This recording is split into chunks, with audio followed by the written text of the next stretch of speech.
રાધનપુર ખાતે આવેલ શિશુ મંદિરની બાજુમાં રાઘવ શોપિંગ સેન્ટરમાં ભારતીય જનતા પાર્ટી નગરપાલિકા ચૂંટણી કાર્યાલય 2025નું ઉદ્ઘાટન કરવામાં આવ્યું।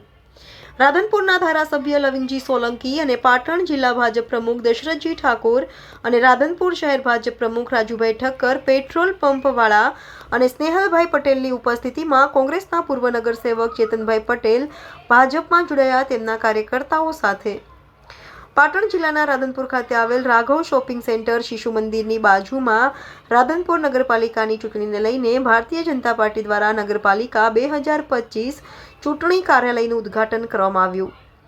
રાધનપુરના ધારાસભ્ય લવિંગજી સોલંકીના હસ્તે આ પ્રસંગે મુખ્ય મહેમાન તરીકે પાટણ જિલ્લા ભાજપ પ્રમુખ દશરથજી ઠાકોર અને નિલેશભાઈ રાજગોર, રમેશભાઈ ઠક્કર, સુરજગીરી ગોસ્વામી, રાધનપુર શહેર ભારતીય જનતા પાર્ટી પ્રમુખ રાજુભાઈ ઠક્કર, પેટ્રોલ પંપ અને પ્રવીણભાઈ મહાલક્ષ્મી અને અન્ય મહાનુભાવોની ઉપસ્થિતિમાં ભારતીય જનતા પાર્ટીના કાર્યકર્તાઓની ઉપસ્થિતિની અંદર રાધનપુર નગરપાલિકા ચૂંટણી કાર્યાલયનું ઉદ્ઘાટન કરવામાં આવ્યું। આ પ્રસંગે મોટી સંખ્યામાં રાધનપુર નગરના ભારતીય જનતા પાર્ટીના કાર્યકર્તાઓ ઉપસ્થિત રહ્યા હતા અને રાધનપુર નગરપાલિકા ઉપર ભારતીય જનતા પાર્ટી વિજય બનશે તેવો આશા વ્યક્ત કરવામાં આવી હતી।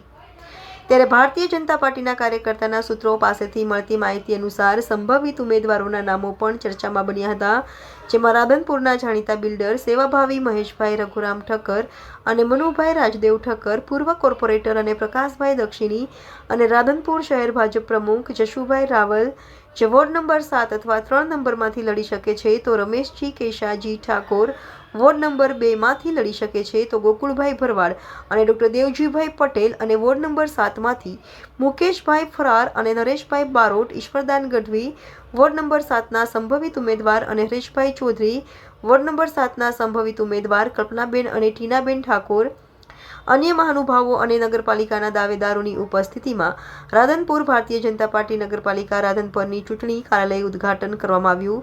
આ પ્રસંગે કોંગ્રેસના પૂર્વ કોર્પોરેટર અને પાણી સમિતિના ચેરમેન ચેતનભાઈ પટેલ કોંગ્રેસમાંથી ભારતીય જનતા પાર્ટીમાં જોડાયા। તેમની સાથે અન્ય યુવાનો ભારતીય જનતા પાર્ટીમાં જોડાયા। સાથે સાથે ઉપસ્થિત રહેલા રાધનપુર નગરપાલિકા ચૂંટણીના પ્રભારી સ્નેહલભાઈ પટેલે નગરપાલિકા જીતવાનો વિશ્વાસ વ્યક્ત કર્યો હતો। સાથે પાટણ જિલ્લા ભારતીય જનતા પાર્ટીના પ્રમુખ દશરથજી ઠાકોરે તેમનું કરેલું સન્માન અને ઓઢડીને શાલનું નગરપાલિકાની જીતાડી વળતર આપવા કાર્યકર્તાઓને જણાવ્યું હતું।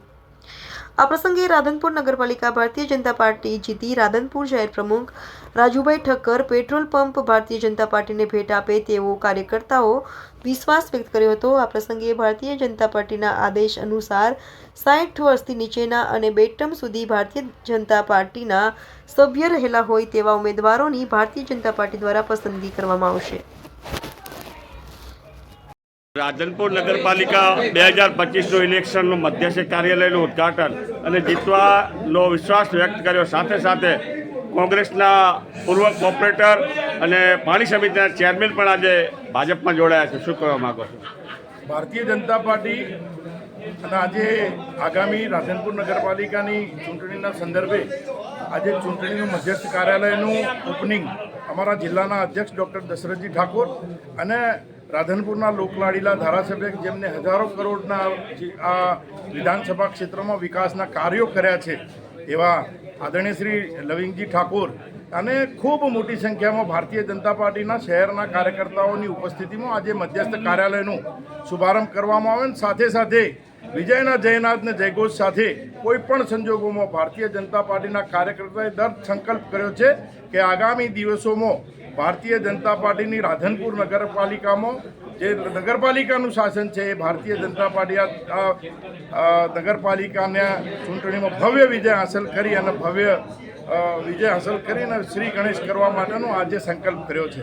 આજે કોંગ્રેસના પૂર્વ કોર્પોરેટર અને કેટલાય કાર્યકર્તાઓ એ કોંગ્રેસ છોડી અને ભારતીય જનતા પાર્ટીમાં જોડાઈ અને કોંગ્રેસને પણ સંદેશો આપી દીધો છે કે હવે તમારો વારો પૂરો થઈ ગયો છે, તમે 10 વર્ષ માટે 10 વર્ષમાં આ શહેરને જે ગંદુ કામ કર્યું છે, ભ્રષ્ટાચારનું કામ કર્યું છે એનો રાધનપુરની જનતા જડબાતોડ જવાબ આપવાની છે અને ભારતીય જનતા પાર્ટીનો કાર્યકર્તા ઘેર ઘેર જઈ અને આ પ્રકારની વાત કરી અને ભારતીય જનતા પાર્ટીને નગરપાલિકામાં ભવ્ય વિજય હાંસલ કરવાની. 28 સીટમાંથી કેટલી સીટો? 28 જીતી જઈશું.